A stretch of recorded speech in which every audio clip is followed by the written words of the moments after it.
नमस्कार, radio KGMU गूंज 89.6 megahertz पर मैं हूं आपके साथ सुरभि। आप सुन रही हैं ओपन टॉक्स एक ऐसा प्लेटफॉर्म जहां पर हम आपके हेल्थ इश्यूज से रिलेटेड सारी बातें करते हैं, वो भी खुलकर। मतलब कोई हेजिटेशन नहीं होती। अगर आपको किसी भी तरह की कैसी भी परेशानी है, चाहे वो मानसिक हो, शारीरिक हो, किसी भी तरह की हो, आप हमसे खुलकर बात कर सकते हैं ओपन टॉक्स में। हमें व्हाट्सएप कर सकते हैं अपनी प्रॉब्लम 8887019138 पर। अगर आपके मन में कोई सवाल है, आज ओपन टॉक्स में हम खुलकर बात करेंगे पैथोलॉजी के बारे में। वैसे तो आपने बहुत बार सुना होगा, कई बार आप अपनी जांच कराने के लिए भी वहां पर गए होंगे, लेकिन एक्चुअल में पैथोलॉजी का रोल क्या होता है, किस तरीके से वो एक मेजर रोल प्ले करती है बैक एंड पे रहकर, उसके बारे में आज बात करेंगे। किस किस तरीके की बीमारियों के लिए किस किस तरह की जांचें होती हैं, इन सारे सवालों के जवाब आज ओपन टॉक्स में मिलेंगे, क्योंकि आज हमारे साथ स्टूडियो में हैं क्लिनिकल पैथोलॉजिस्ट डॉक्टर पीके गुप्ता, जो कि एक्स प्रेसिडेंट आईएमए लखनऊ भी रह चुके हैं और वर्तमान में member of UP medical council हैं। Doctor, welcome to our studio. धन्यवाद। डॉक्टर, शुरुआत अगर हम करें तो सबसे पहले एक आम जनता को यही समझना चाहिए कि पैथोलॉजी होती क्या है। आपने देखा होगा कि कोविड के दौरान हमेशा इस बात पर चर्चा होती थी कि लोग जांच कराएं। इसका एक वो टैगलाइन था कि टेस्ट, ट्रैक एंड ट्रीट। तो यानी कि जांच जो करने वाले लोग हैं वो पैथोलॉजिस्ट कहलाते हैं। पैथोलॉजी अपने आप एक ब्रांच है मेडिकल साइंस की, मेडिसिन की एक ब्रांच है, जिसमें हम डिजीज़ के बारे में अध्ययन करते हैं और उस बीमारी के निदान में जो भी इन्वेस्टिगेशंस होते हैं उसको हम अपने तरीके से इन्वेस्टिगेट करके हम बीमारी का निदान करते हैं, और बीमारी का निदान होने के बाद फिर इलाज उसका सटीक हो जाता है। अच्छा डॉक्टर साहब, पैथोलॉजीज तो बहुत पूरे लखनऊ शहर में और हर शहर में बहुत तरह की होती है, बहुत सारी होती हैं, लेकिन हम सब के लिए ये भी ज़रूरी है कि हमें पहचान होनी चाहिए कि ये पैथोलॉजी अच्छी है, यहाँ पर जांच का हमें जो सही कहते हैं ना रिजल्ट मिलना, वो मिलेगा। तो लोग, आम जनता जो है, वो किस तरीके से पहचाने कि ये पैथोलॉजी जो है ये अच्छी है। मैं कहना चाहूँगा कि पैथोलॉजी लैब चलाने के लिए अधिकृत जो होता है वो एक क्वालिफाइड डॉक्टर होता है, जिसका MBBS के बाद MCI में रजिस्ट्रेशन होता है। उसके बाद उसको MD की डिग्री लेनी पड़ती है पैथोलॉजी में या माइक्रोबायोलॉजी में, या पोस्ट ग्रेजुएट डिग्री होती है उसकी, जिसको सुप्रीम कोर्ट ने भी मान्य किया और मेडिकल काउंसिल ऑफ इंडिया ने उसको अप्रूव किया है। तो ये अधिकृत होते हैं पैथोलॉजी लैब रन करने के लिए। इसलिए आम लोगों को ये पता होना चाहिए कि जो जांच जहाँ से भी करा रहे हैं वहाँ पे डॉक्टर कौन है, पैथोलॉजिस्ट कौन है, उनसे इनके बारे में जानकारी लेके, लैब का इंफ्रास्ट्रक्चर देख के वहाँ पे जांच कराना चाहिए, जिससे गुणवत्तापरक रिपोर्ट मिलेगी और उनको इलाज में मदद मिलेगी। अच्छा डॉक्टर साहब, लाइफस्टाइल डिजीजेज आजकल बहुत ज़्यादा हो रही हैं, चाहे हम बात करें ब्लड प्रेशर की, हम मोटापे की बात करें, डिप्रेशन की बात करें, डायबिटीज़ की बात करें, ये सब हमारी जो ख़राब दिनचर्या होती है उसी से जुड़ी हुई चीज़ें रहती हैं। तो इन सब की पहचान करने के लिए कौन कौन सी जाँचें जो हैं वो की जाती हैं और आवश्यक हैं कि अगर हमें कुछ ऐसी दिक्कत महसूस हो रही है तो हमें इस टाइम पर ये जाँच करा लेनी चाहिए। लाइफस्टाइल डिजीज़ में हम हमारी दिनचर्या, यानी कि खराब जो दिनचर्या है उसका असर हमारे शरीर पे पड़ता है। तो हम लोग सलाह देते हैं अक्सर कि 40 साल के बाद साल में एक बार अपना नियमित रूप से टेस्ट कराना चाहिए। ब्लड टेस्ट, यूरिन टेस्ट और भी एसोसिएटेड टेस्ट, डिपेंड करता है कि डिजीज़ का क्या स्तर है या उसकी लाइफस्टाइल किस तरीके की है। इसके लिए अपने फिजिशियन से आप संपर्क कर सकते हैं, पैथोलॉजिस्ट से सीधे बात कर सकते हैं। और लाइफस्टाइल डिजीज़ में मुख्य रूप से जो डायबिटीज़ देखने को मिलता है, एंड हाइपरटेंशन एंड ओबेसिटी और इवन डिप्रेशन भी लाइफस्टाइल से जुड़ा हुआ है। तो ये बहुत आम समस्या है जो कि काफ़ी बड़े वर्ग को प्रभावित कर रही है। अच्छा डॉक्टर साहब, थायराइड भी जैसे कि है कि वो भी आजकल बड़ी कॉमन सी प्रॉब्लम हो गई। बहुत सारे लोग कहते हैं कि हमें थायराइड की प्रॉब्लम है, और इसमें दो तरीके से हम आम लोग देखें तो एक जिसे थायराइड होता है, या तो उसका वेट बहुत बढ़ता रहता है या वो एकदम ही घटे हुए वेट में रहता है, दुबले पतले रहते हैं। तो ये कौन कौन से तरह के थायराइड होते हैं और इनके बारे में पता कैसे करें, कौन सी जांच होगी थायराइड के लिए? थायराइड में एक हार्मोन होता है जिसको हम कहते हैं T3 एंड T4। ये थायराइड ग्लैंड होती है जो गर्दन के पास होती है। ये हार्मोन जो है हमारे बेसल मेटाबॉलिक रेट को रेगुलेट करती है। तो इसमें अगर ये सामान्य अवस्था में है तो हमारा BMR बिल्कुल नॉर्मल होगा, हम बिल्कुल नॉर्मल व्यक्ति कहलाएंगे। लेकिन यदि इसकी अधिकता है और इसकी कमी है, दोनों में लक्षण अलग अलग होते हैं। जब अधिकता होती है तो उसको हम कहते हैं हाइपरथायराइड, जिसमें व्यक्ति दुबला पतला और कमज़ोर महसूस करता है। उसकी आंखें निकली हुई होती हैं और उसको घबराहट, पैल्पिटेशन और हाथों में ट्रेमर्स ये देखने को मिलता है और वजन उसका कम होने लगता है। तो ये हाइपरथायराइड के लक्षण हैं। इसी तरीके से इसका उल्टा होता है कि वजन उसका बढ़ रहा है और उसकी आवाज़ भारी हो रही है, गले में कहीं सूजन है और काम करने का उसका मन नहीं होता है, उसके रिफ्लेक्सेस पुअर हैं। तो ऐसी अवस्था में लोग कहते हैं कि भाई बहुत ढीले और बहुत ही सुस्त लग रहे हैं। तो कहीं ना कहीं ये हाइपोथायराइड के लक्षण है। इसमें T3 और T4 जो कि एक हार्मोन है जो कि थायराइड ग्लैंड से रिलीज होता है, ये कम रिलीज होता है। तो ये बहुत बड़ी एक कम्युनिटी प्रॉब्लम है जिसको हम डिफिशिएंसी डिसऑर्डर भी कह सकते हैं। इसमें ब्लड टेस्ट का बहुत बड़ा रोल है। अगर ऐसी लक्षण हो तो ब्लड टेस्ट करा के ये देख लें कि ये हाइपरथायराइड है कि हाइपोथायराइड है। अगर बीमारी का निदान हो गया ब्लड टेस्ट से तो इसका 100% इलाज संभव है। नहीं तो मरीज बेचारा झेलता रहता है और उसको 10 तरीके के इलाज होते हैं लेकिन वो सटीक इलाज नहीं हो पाता क्योंकि उसने सही जगह से उसने जांच नहीं कराया है। डॉक्टर साहब, थायराइड के बाद अगर हम बात करें तो सबसे एक कॉमन प्रॉब्लम जो दूसरी आती है वो होती है किडनी की प्रॉब्लम्स। इतना ख़राब, मुझे बोलते हुए ख़राब भी लग रहा है कि एक्चुअल में लोगों का लाइफस्टाइल जो है बहुत ही ज़्यादा दिन प्रतिदिन गिरता ही चला जा रहा है। जितना अच्छे से लोग पहले रहते थे वो अलग था। अब हम खुद भी बात करें तो हमारी खुद की भी बहुत अच्छी लाइफस्टाइल नहीं रहती क्योंकि लोग अपने आप को काम में बहुत ज़्यादा बिजी कर लेते हैं। डाइट शेड्यूल नहीं होता है। कभी लंच के टाइम पे को वो डिनर कर रहे हो, डिनर के टाइम पे लंच कर रहे हो। स्लीपिंग मॉड्यूल बहुत बिगड़ गया लोगों का काम की वजह से या इंटरनेट की वजह से। तो ऐसे किडनी में भी बहुत तरह की दिक्कतें लोगों को देखने को मिलती हैं। तो किडनी हमारी सही है या नहीं है, तो इसके लिए कौन सी जांच, क्या कोई ऐसा टेस्ट है जो लोगों को करा लेना चाहिए ये चेक करने के लिए कि क्या आपकी किडनी हेल्दी है या नहीं है?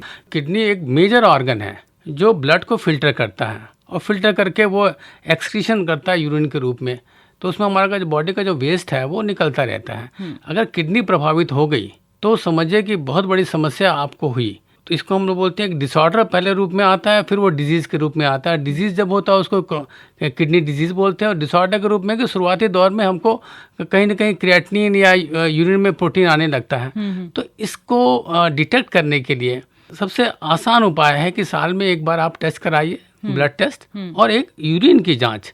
पेशाब की जांच हर लैब में उपलब्ध है। अच्छे सेंटर्स पे आप जाइए, पैथोलॉजी लैब में जाइए, अपना एक किडनी फंक्शन टेस्ट ब्लड के माध्यम से और साथ में एक यूरिन रूटीन एग्जामिनेशन आप करा लें साल में। और अगर आपको बैकग्राउंड में कहीं हाइपरटेंशन है या आपको डायबिटीज़ है तो और आपकी ओबेसिटी है तो ये निश्चित तौर पे ये जो समस्याएं हैं ये आपको किडनी डिजीज़ के रूप में देखने को मिल सकती हैं। तो बेहतर है कि जिसको भी डायबिटीज़ हो, जिसको भी हाइपरटेंशन हो, वो नियमित रूप से किडनी फंक्शन टेस्ट ब्लड में कराएं और बेसिक यूरिन एग्जामिनेशन साल में 1 या 2 बार जरूर कराएं। जैसा कि डॉक्टर साहब ने बताया कि किडनी के प्रॉब्लम हमें ना हो या अगर हमें कुछ ऐसा महसूस हो रहा है कि हमें दिक्कत परेशानी आ रही है तो किडनी फंक्शन टेस्ट होता है वो हमें करा लेना चाहिए। डॉक्टर साहब, एनीमिया भी बहुत कॉमन है और हम फीमेल्स तो खासकर बिल्कुल ध्यान नहीं देती, चाहे कुछ भी हो जाए। लोगों को लगता है कि अगर उन्हें वो हाँफ रहे हैं या ऐसी कोई प्रॉब्लम लग रही है तो उन्हें लगता है यार हो सकता है हम काम ज़्यादा कर रहे हैं, थोड़ा काम कम कर देते हैं। लेकिन इसके अलावा भी ऐसे कुछ सिम्टम्स होते होंगे जिससे ये पता चलता है कि हमें एनीमिया की दिक्कत जो है वो हो सकती है। तो कौन सी जाँच से पता चलेगा? एनीमिया जो है ना बेसिकली क्या है कि शरीर में खून की कमी, जिसका जो इन्वेस्टिगेशन का जो पैरामीटर है उसको बोलते हैं हीमोग्लोबिन। बड़ा बेसिक टेस्ट है, ठीक है, बड़ा इंपॉर्टेंट टेस्ट है। जब शरीर में खून की कमी होती है तो ऑक्सीजन कैरिंग कैपेसिटी कम होती है और आपके अंदर थकान, काम ना करने का मन, चिड़चिड़ाहट और शरीर जो है वो हल्का सा पीला पड़ जाना। तो बहुत दिनों बाद लोगों को पता लगता है कि ये सब लक्षण तो थे लेकिन मैंने कभी उसको नोटिस नहीं किया क्योंकि अपने काम में इतने व्यस्त रहे। और दूसरी बात है कि जो प्रोडक्टिव एज है महिलाओं की उसमें मेंस्ट्रुअल साइकिल जो है इरेगुलर हो सकते हैं, हैवी मेंस्ट्रुअल ब्लीडिंग हो सकती है, जिसकी वजह से एनीमिया बहुत ही कॉमन स्पेशली गाँव में देखने को मिलता है। और कहीं ना कहीं ये लाइफ स्टाइल से भी जुड़ा हुआ, न्यूट्रिशियस डाइट नहीं देते हैं या काम में इतने व्यस्त हैं कि वो समय से अपना खाना ही नहीं ले पाते हैं। तो एक बेसिक टेस्ट है जिसको हम बोलते हैं CBC, कंप्लीट ब्लड काउंट। उसमें हीमोग्लोबिन एक इम्पॉर्टेंट पैरामीटर है। तो लोगों को जब ऐसा कुछ थकान या कमजोरी या आंखें हल्की सी पीली महसूस हो रही हो, शरीर पीला महसूस हो रहा हो, तो निश्चित तौर पे ये basic complete blood count test करा लेना चाहिए। और इसमें हीमोग्लोबिन अगर कम है तो निश्चित तौर पे ये पता करना पड़ेगा कि हीमोग्लोबिन कम होने की वजह क्या है। ये मोस्ट कॉमन वजह न्यूट्रिशनल होता है। दूसरा ब्लड लॉस हो सकता है, जिसमें मेंस्ट्रुअल साइकिल जो है हैवी ब्लीडिंग हो सकती है, उसके वजह से होता है वर्म इन्फेस्टेशन हो सकता है, या कोई अंदरूनी कोई बीमारी हो। तो एक तरीके से ये एनीमिया जो है एक बीमारी का एक प्रीकर्सर भी हो सकता है कि अंडरलाइन कोई बहुत बड़ी बीमारी होने वाली है और उसका एक सिम्टम के रूप में हीमोग्लोबिन कम हो रहा है, उसके बाद फिर आगे प्रोसीड करेंगे। तो बेसिक टेस्ट लोगों को कराना चाहिए। बिल्कुल। तो अगर आपको इस तरह के कोई भी लक्षण दिख रहे हैं, जैसे डॉक्टर साहब ने बताया कि आपको थकान लग रही है, आप बहुत ज़्यादा चिड़चिड़ा रहे हैं, कुछ पीलापन आपको अपनी आंखों में या बॉडी में महसूस हो रहा है, तो ये सीबीसी टेस्ट जो है वो आपको ज़रूर कराना चाहिए। अच्छा डॉक्टर साहब, अगर हम बात करें विटामिन की, तो इस टाइम तो हर तीसरा बंदा यही कहता है कि हमारी बॉडी में विटामिन डी की कमी है, या विटामिन कोई दूसरा, इतने सारे विटामिन से तो किसी ना किसी की कमी होती रहती है। इस तरह की कमी हो क्यों रही है, और अगर हमें ऐसा कुछ महसूस होता है तो क्या विटामिन के टेस्ट अलग होते हैं पैथोलॉजी में? एक कम्युनिटी प्रॉब्लम है और जिसको हम लोग फेस कर रहे हैं कि कम्युनिटी में विटामिन B12 की कमी देखी जा रही है, विटामिन डी की कमी देखी जा रही है, और भी डिफिशेंसी है, ट्रेस एलिमेंट्स जो है उसमें डिफिशेंसी देखी जा रही है। तो कहीं ना कहीं ये हमारा जो डाइट पैटर्न है उसमें ट्रेस एलिमेंट्स की डिफिशेंसी हो सकती है, क्योंकि प्रोटीन, फैट, कार्बोहाइड्रेट, माइक्रोन्यूट्रिएंट्स, ये सब चीज़ें जो है वो हमारे कंप्लीट डाइट को डिनोट करती हैं। तो माइक्रोन्यूट्रिएंट्स की कमी अगर है कहीं ना कहीं तो वो हमें एनीमिया प्रोड्यूस करेगा, शरीर में खून की कमी प्रोड्यूस करेगा।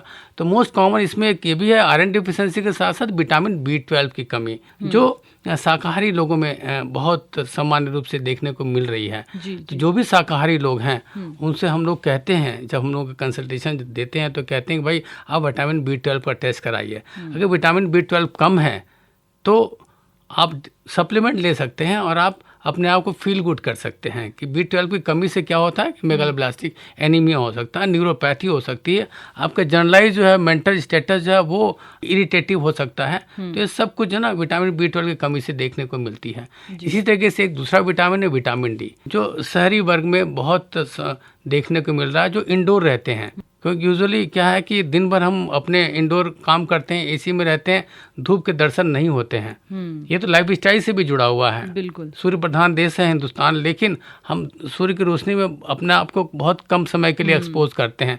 अर्ली मॉर्निंग अगर एक्सपोज कर रहे हैं 40 मिनट के लिए, 40% शरीर खुला हो, और जो है सुबह 8 बजे और 7 बजे की धूप अगर हम ले लें 40 मिनट, तो काफ़ी कुछ विटामिन डी की जो कमी है वो मतलब कमी नहीं होगी। लेकिन लोगों को पता नहीं लगता है। तो विटामिन डी की अगर टेस्ट कराएं ब्लड से, अगर डिफिशेंसी है तो सप्लीमेंट लेना पड़ेगा, और सप्लीमेंट लेने से फिर उनको महसूस होगा कि हम अब फील गुड कर रहे हैं, अब हमारे एंग्जाइटी, डिप्रेशन, क्योंकि विटामिन डी का रोल पूरे शरीर में हर जगह इसका रोल है। तो इसमें जो हमारी जो बायोकेमिकल चेन है उसमें विटामिन डी का रोल है। हमारे जो केमिकल जो ब्रेन में जो दिक्कतें आती हैं, डिप्रेशन जिसके वजह से होता है, उसमें भी देखा गया कि विटामिन डी की डिफिशिएंसी एक इम्पॉर्टेंट फैक्टर है। तो अगर जहाँ से आपको पता लग गया तो आप सप्लीमेंट ले सकते हैं और अपने आप को बिल्कुल नॉर्मल सामान्य अपने आप को फील कर सकते हैं और अपने वर्क प्लेस पे बेहतर काम कर सकते हैं और आपकी लाइफ बड़ी प्रोडक्टिव हो जाएगी। अच्छा डॉक्टर साहब, बीपी की भी एक समस्या जो है बहुत आम हो गई है। तो अभी तो लोग बस ये सोचते हैं कि बीपी की जांच के लिए क्या ब्लड प्रेशर मशीन से ही जांच कर सकते हैं कि बीपी हमारा हाई है कि लो है, लेकिन क्या पैथोलॉजी में भी बीपी जैसी समस्या के लिए कोई टेस्ट होता है? नहीं, बिल्कुल। लोग कहते हैं अक्सर कि मेरा बीपी हाई रहता है, डॉक्टर साहब आप कौन सी जांच करा लें। तो इसके लिए जो फैमिली फिजिशियंस होते हैं वो अपना जो है स्टेथोस्कोप और मरकरी वाला जो बीपी इंस्ट्रूमेंट था, तो उससे जो है एक्यूरेट ब्लड प्रेशर वो नाप के बताते हैं। दूसरा इलेक्ट्रॉनिक बीपी इंस्ट्रूमेंट भी आया है, तो कॉमनली उपलब्ध है घरों में, तो उसको आप बीच बीच में अपना टेस्ट कराते रहिए। और ये सेल्फ भी कर सकते हैं और अपना फिजिशियन है उसके भी पास जाके एक बार बीपी चेक कराना चाहिए। लेकिन इसके साथ एक ब्लड टेस्ट जुड़ा हुआ है जो कि ये बताता है कि आपको टेंडेंसी है कि ब्लड प्रेशर आपको हो सकता है या ब्लड प्रेशर हुआ तो इसका एक वजह ये है। तो ब्लड टेस्ट को बोलते हैं लिपिड प्रोफाइल। अच्छा। लिपिड प्रोफाइल में हम ब्लड में मौजूद फैट के डिफरेंट कंपोनेंट्स को हम एनालिसिस करते हैं। उसमें टोटल कोलेस्ट्रॉल होता है, एचडीएल कोलेस्ट्रॉल होता है, LDL cholesterol, very low density lipoprotein and triglyceride. ये बेसिक लिपिड प्रोफाइल टेस्ट है, जिसके लिए हम लोग पेशेंट को या व्यक्ति को बताते हैं कि कम से कम 12 घंटे का फास्ट होना चाहिए, यानी खाली पेट आपको नमूना लैब में देना चाहिए। अगर लिपिड प्रोफाइल डिरेंज्ड है या बढ़ा हुआ आ रहा है तो डेफिनेटली ये प्रीडिस्पोजिंग फैक्टर है कि आपको बीपी की समस्या हो सकती है।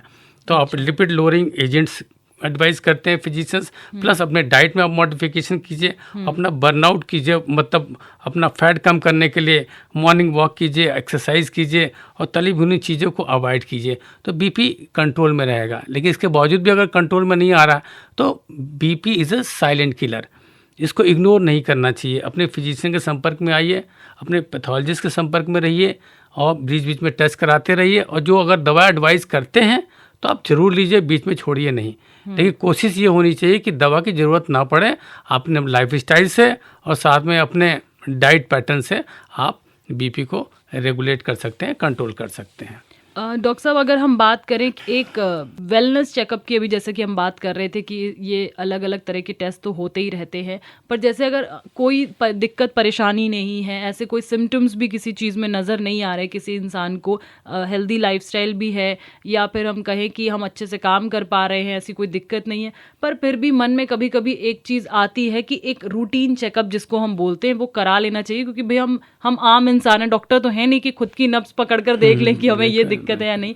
लेकिन एक चाहे हमारे घर में हमारे पेरेंट्स हों एक एज के बाद, या फिर एक पर्टिकुलर एज ग्रुप कहते हैं ना, उनका एक रूटीन चेकअप होते रहना चाहिए, चाहे वो ग्रैंड पेरेंट्स हो चाहे हमारे पेरेंट्स हो। तो वो वेलनेस चेकअप या रूटीन चेकअप की हम बात करें तो उसमें क्या कौन कौन से टेस्ट आते हैं? बिल्कुल, बहुत अच्छा प्रश्न किया। हम लोग यूजुअली सलाह देते हैं कि 40 साल के बाद तो है साल में 1 या 2 बार अपना ब्लड टेस्ट और यूरिन एग्जामिनेशन कराना चाहिए, और उसके बाद से इस टेस्ट को कराने के बाद अपने फिजिशियन से मिलें या पैथोलॉजिस्ट से मिलें कि डॉक्टर साहब इसमें कुछ एबनॉर्मलिटी है तो आप मुझे बताइए फर्दर टेस्ट क्या कर सकते हैं। तो हम लोग वेलनेस टेस्ट में यूजुअली एडवाइस करते हैं भाई कंप्लीट ब्लड काउंट हो जाना चाहिए, एक किडनी फंक्शन टेस्ट होना चाहिए, आपका एक जो है लीवर फंक्शन टेस्ट होना चाहिए, आपका एक लिपिड प्रोफाइल हो जाए, आपका एक थायराइड स्क्रीनिंग हो जाए, आपका यूरिक एसिड होना चाहिए, आपका बेसिक यूरिन एग्जामिनेशन होना चाहिए। ये सब बेसिक टेस्ट हैं। ये अगर होने इसमें कहीं कुछ एबनॉर्मलिटी आती है तो फर्दर हम इसको प्रोसीड करेंगे। तो इसको हम लोग बोलते हैं वेलनेस चेकअप, क्योंकि आपको एक प्रिवेंटिव हेल्थ चेकअप है। इसका आपको पता लगे कि बीमारी होने की संभावना कितनी है या बीमारी नहीं है आपको। तो आपको जब ये पता लग जाए कि हम अंदरूनी बिल्कुल ठीक हैं तो आपको कॉन्फिडेंस आएगा और आप कॉन्फिडेंट होकर अपने वर्क प्लेस पे बेहतर काम कर पाएंगे।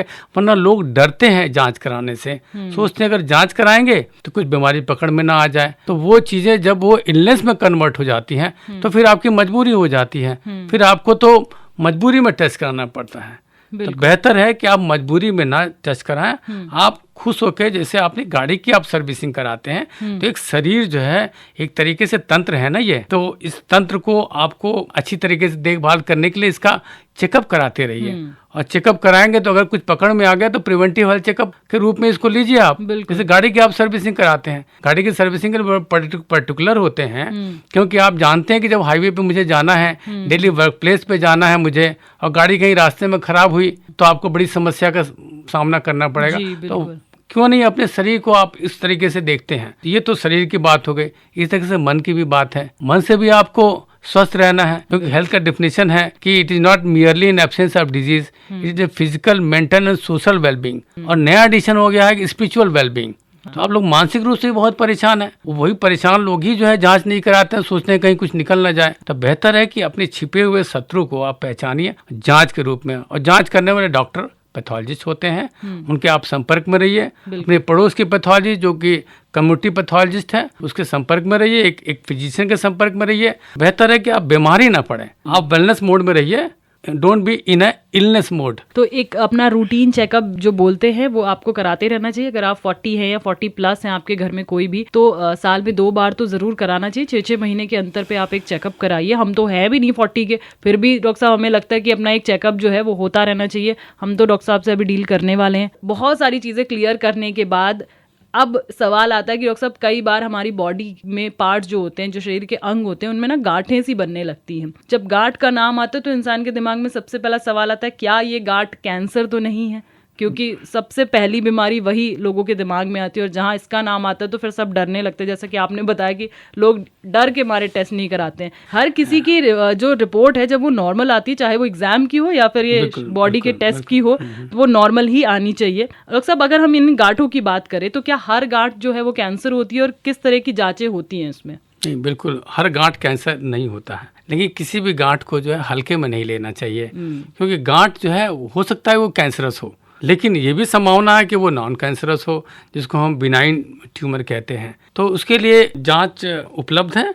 पैथोलॉजिस्ट जो है वो एग्जामिन करके उसकी जांच करते हैं। इस प्रक्रिया को हम FNAC कहते हैं, जिसमें सुई से उस गांठ के में अंदर जाके कुछ मटेरियल निकालते हैं, सिक्रीशंस, टिश्यू मटेरियल जो होता है, टिश्यू, वो निकाल के हम उसको माइक्रोस्कोप में देख के ये तय करते हैं कि क्या ये गांठ कैंसरस है कि नॉन कैंसरस है। तो ये बहुत बड़ी एक उपलब्धि है FNAC जो कि पैथोलॉजिस्ट करते हैं। और इसके बाद की अवस्था में अगर सपोज कैंसरस आ गया तो फिर उसके बाद बायोप्सी की एक प्रक्रिया होती है, जिसमें सर्जन जो है उस गांठ को निकाल के और पैथोलॉजिस्ट के पास भेजते हैं, और पैथोलॉजिस्ट उसको माइक्रोस्कोप में स्टडी करके डिफरेंट प्रक्रिया से गुजरते हुए माइक्रोस्कोप में देख के ये बताते हैं कि ये कैंसर है तो किस प्रकार का कैंसर और क्या स्टेज है। उसके बाद वो सर्जिकल ऑन्कोलॉजिस्ट और मेडिकल ऑन्कोलॉजिस्ट यानी कैंसर की पूरी जो टीम होती है वो काम करती है, लेकिन जो शुरुआती जो डायग्नोसिस बनती है वो पैथोलॉजिस्ट बनाते हैं माइक्रोस्कोप में देख के। तो हर गांठ कैंसर नहीं होता है, इसलिए डरना नहीं चाहिए। FNAC कराने से ऐसा नहीं है कि वो गांठ फैल जाता है। लोगों में भ्रांति है कि हम निडल अगर ट्यूमर में गांठ में अगर अंदर चला जाएगा तो गांठ फैल जाएगी या कैंसर फैल जाएगा, ये भ्रांति है, इससे बचने की जरूरत है। डॉक्टर साहब, ये गांठ की बात हो गई। आजकल एक और समस्या लोगों की हो गई है कि जहां हम 30 के होते नहीं हैं हमारे जोड़ों में दर्द शुरू हो जाता है। मतलब 30 की उम्र में जोड़ों में दर्द, तो ऐसा लगता है कि हम दादी नानी की उम्र में आ गए। लेकिन अब वो लाइफस्टाइल बोलें या फिर प्योरिटी नहीं मिलती है हमें चीज़ों में। जैसे पहले दूध बड़ा प्योर मिलता था, अब वो चीज़ें नहीं रहेगी। सब्जियां भी अब आजकल तो इंजेक्शन लगा लगा के उसको उगा देते, तो कई बार ये भी ख्याल आते हैं कि क्या ऐसा तो नहीं खा रहे हैं लौकी, लेकिन लौकी का फ़ायदा नहीं मिल रहा है। तो ये जोड़ों के दर्द की भी एक आम समस्या है। इसके लिए पैथोलॉजी में कौन सी जाँचें होती हैं? आर्थराइटिस जिसको कहते हैं, बहुत सामान्य रूप से लोगों में देखने को मिलती है। इवन यंगस्टर्स में भी देखने को मिल रहा है। कहीं ना कहीं वो लाइफ स्टाइल से जुड़ा हुआ है, उनका पॉस्चर से जुड़ा हुआ है, वो कंप्यूटर पर दिन भर काम करते हैं, तो उसके वजह से भी मतलब जो है आर्थराइटिस हो सकती है। प्लस डिफिशियंसी है, जैसे कैल्शियम की डिफिशियंसी है, विटामिन D की डिफिशियंसी है, plus high protein diet suppose they रहे हैं तो यूरिक एसिड जो है वो बढ़ा हुआ हो सकता है। प्लस एक ऑटो इम्यून आर्थराइटिस होती है जिसको हम कहते हैं रूमेटॉइड आर्थराइटिस। तो ये आर्थराइटिस एक सामान्य शब्द है जिसमें हम डिफरेंट प्रकार के जो है आर्थराइटिस होते हैं। जैसे यूरिक एसिड आर्थराइटिस हो गया जिसको हम गाउट कहते हैं, फिर रूमेटॉइड आर्थराइटिस, रूमेटिक आर्थराइटिस और ऑस्टियो आर्थराइटिस। तो ये ब्लड टेस्ट से और कुछ एक्सरे के प्रोसीजर से हम ये पता कर सकते हैं कि ये किस प्रकार का आर्थराइटिस है। तो इसके लिए ब्लड में उपलब्ध जांचें हैं जिसमें हम यूरिक एसिड कर सकते हैं, C रिएक्टिव प्रोटीन करते हैं और साथ में रूमेटॉइड फैक्टर की जांच करते हैं, एंटी-CCP एंटीबॉडी कर सकते हैं, और भी बहुत से टेस्ट हैं। लेकिन बेसिक टेस्ट हम ये कर सकते हैं जिससे हम ये बता सकते हैं कि कहीं इसको ऑस्टियोआर्थराइटिस है कि रूमेटॉइड आर्थराइटिस है कि रूमेटिक आर्थराइटिस है या यूरिक एसिड आर्थराइटिस। आर्थराइटिस का अगर प्रकार तय हो जाएगा तो टू द पॉइंट इलाज चलेगा और आर्थराइटिस से आपको राहत मिलेगी। लेकिन डरने की जरूरत नहीं है, लाइफ स्टाइल से भी जुड़ा हुआ है और वो भी रूल आउट हो जाएगा कि भाई ये जांच में सारी चीज़ें नॉर्मल है तो हमारे लाइफ स्टाइल से जुड़ा हुआ है, विटामिन D की कमी से जुड़ा हुआ है, आपके डाइट से जुड़ा हुआ है। तो आप उसमें आप अपने आप को इलाज में अपनी भूमिका हो सकती है। आप सप्लीमेंट ले सकते हैं, आप कैल्शियम सप्लीमेंट बढ़ा सकते हैं। बल्कि मैं एडवाइस करूँगा कि युवाओं को रोज रात में 1 गिलास दूध पीना चाहिए। 1 गिलास दूध का मतलब वो कैल्शियम सप्लीमेंट आपके पास चला गया। और सुबह 40 मिनट का अपना धूप ले सकते हैं आप 8 बजे के आसपास। आप जैसे लोगों के लिए भी राय है, आप लोग अंदर इंडोर काम कर रहे हैं तो निश्चित तौर पर लाइफ स्टाइल को आप बेहतर कीजिए और अपने आप को फील गुड आप महसूस करेंगे। बिल्कुल। डॉक्टर साहब, एक आखिरी सवाल है कि क्या है ये संचारी और गैर संचारी रोग? हमने बड़ा सुन रखा है इसके बारे में, होर्डिंग्स लगी रहती है, संचारी रोग, गैर संचारी रोग, तो इसके बारे में आम जनता से क्या कहना चाहिए? बिल्कुल, सरकार बहुत अच्छी तरीके से चलाती है संचारी रोग सप्ताह। गैर संचारी रोग, तो गैर संचारी रोग वही जिसको मैंने बताया कि लाइफ स्टाइल से जुड़ा हुआ है जी। जो कि बैक्टीरिया, वायरस और फंगस इनसे नहीं जुड़ा हुआ है। अच्छा। ये आपके लाइफ स्टाइल से जुड़ा हुआ है, जिसको बोलते हैं non communicable disease. Hypertension, diabetes, obesity, thyroid, depression, ये सब नॉन कम्युनिकेबल डिजीज जो शहरी वर्ग में देखने को मिल रहा है, जिसका बर्डन शहर में लगभग कह सकते हैं कि 40 to 60% है। और दूसरा है कम्युनिकेबल डिजीज, जो संक्रामक रोग जिसको कहते हैं, जिसमें बैक्टीरिया, वायरस, आपके कंटामिनेटेड वाटर्स, ये सब में ना कहीं बैक्टीरिया, वायरस यानी माइक्रो ऑर्गेनिज्म इन्वॉल्व होता है जो कि इन्फेक्ट करता है, यानी कि इन्फेक्शियस डिजीज है, कम्युनिकेबल डिजीज है। अच्छा। संचारी रोग जो कि आपके साफ सफाई, आपकी स्वच्छता से, आपके हेल्दी लाइफ स्टाइल से, आपके परिवेश की स्वच्छता से, आपके पर्यावरण की स्वच्छता से जुड़ा हुआ है। आप अच्छे माहौल में रहेंगे तो आप संक्रामक रोगों से तो बच सकते हैं।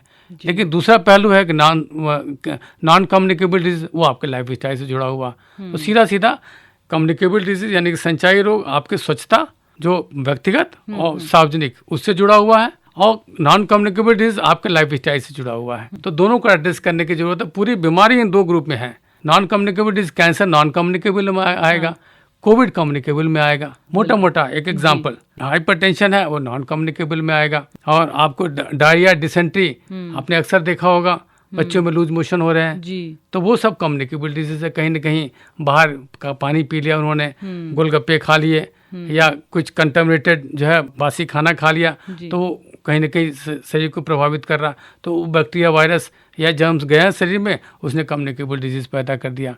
तो ये जांच से भी पता लग जाता है। हम बता देते हैं कि भाई इसको टाइफाइड है, कि इसको ये फीवर की और वजह है। फीवर की वजह आर्थराइटिस भी होती है जो कि नॉन कम्युनिकेबल डिजीज है। लेकिन कम्युनिकेबल डिजीज में भाई फीवर की वजह से अगर कम्युनिकेबल डिजीज है तो उससे भी हम डायग्नोसिस कर सकते हैं। तो जांच का रोल है, हम बता सकते हैं कि कम्युनिकेबल है कि नॉन कम्युनिकेबल है। तो जैसे डॉक्टर साहब से अभी बातें चल रही थी कि तो उसमें ये समझ में आ गया कि देखिए जांच को भी हल्के में मत लिया करिए, जांच बहुत ज़्यादा इंपॉर्टेंट है। कोई दवा खाने से पहले, कुछ भी करने से पहले, कोई लाइफस्टाइल अपनाने से पहले एक जांच ज़रूरी होती है कि आपके शरीर को किस तरह की दवाइयों की ज़रूरत है और किस तरह के लाइफस्टाइल को अपनाने की, किस तरह की डाइट की ज़रूरत है। डॉक्टर साहब, इतने सारे लोग इस वक्त आपको सुन रहे हैं, आप क्या मैसेज देना चाहेंगे आम जनता को? मैं मैसेज ये देना चाहूँगा कि कोई भी बीमारी होती है उसके दो कंपोनेंट होते हैं। एक कंपोनेंट होता है निदान, दूसरा कंपोनेंट होता है ट्रीटमेंट। तो निदान बहुत इंपॉर्टेंट है, यानी कि डायग्नोसिस। और डायग्नोसिस में जो रोल होता है वो पैथोलॉजिस्ट का या रेडियोलॉजिस्ट का होता है, या जांच से जुड़े हुए लोगों का होता है। तो डायग्नोसिस आवश्यक है, जिससे सटीक आपका इलाज होगा, आपके पैसे भी बचेंगे, और जो इलाज करने वाले डॉक्टर हैं उनको भी जो है एक सहूलियत मिलती है जब आप जांच कराते हैं, उनके कहे हुए अनुसार चलते हैं। तो मैं लोगों से अपेक्षा करूंगा कि सही इलाज के लिए सही जांच और क्वालिफाइड पैथोलॉजिस्ट के ही यहाँ जाके, चाहे सरकारी हो या गैर सरकारी हो, आप जांच कराइए। और जांच कराने के बाद जो भी डॉक्टर हैं, जो भी पैथोलॉजिस्ट हैं, उनसे अगर आप मिलना चाहते हैं तो आप मिलिए और उनसे आप पूछिए कि डॉक्टर साहब बीमारी क्या है। तो इससे आपको एक दिशा तय होगी इलाज की भी। धन्यवाद। Thank you so much doctor, अपना प्रीशियस टाइम देने के लिए और इतनी सारी इन्फॉर्मेशन देने के लिए। और आप लोगों से बस एक यही गुजारिश है, जैसा कि डॉक्टर साहब ने बोला है कि अपने शरीर का ख्याल रखिए, एक चेकअप बहुत ज़्यादा ज़रूरी है। तो आज से खुद के लिए इतना वक्त ज़रूर निकालिए कि आप अपने बॉडी का एक वेलनेस चेकअप करा सके। Thank you so much doctor, studio आने के लिए। थैंक यू सर जी। अत्यंत हर्ष और गर्व की बात है कि रेडियो KGMU गूंज आप हमारी फ्रीक्वेंसी 89.6 मेगाहर्ट्ज पर तो सुन ही सकते हैं, साथ ही विश्व के किसी भी कोने में सुन सकते हैं हमारे KGMU गूंज के एप्लीकेशन के साथ, जो अब एंड्रॉइड और iOS दोनों पर मौजूद है। एंड्रॉइड यूजर्स हमारे एप्लीकेशन को डाउनलोड करने के लिए प्ले स्टोर पर, और iOS यूजर्स ऐप स्टोर पर जाकर टाइप करें KGMU गूंज और डाउनलोड करें जानकारी और मनोरंजन से भरपूर हम सबका अपना रेडियो स्टेशन, रेडियो KGMU गूंज 89.6 FM। रेडियो KGMU गूंज।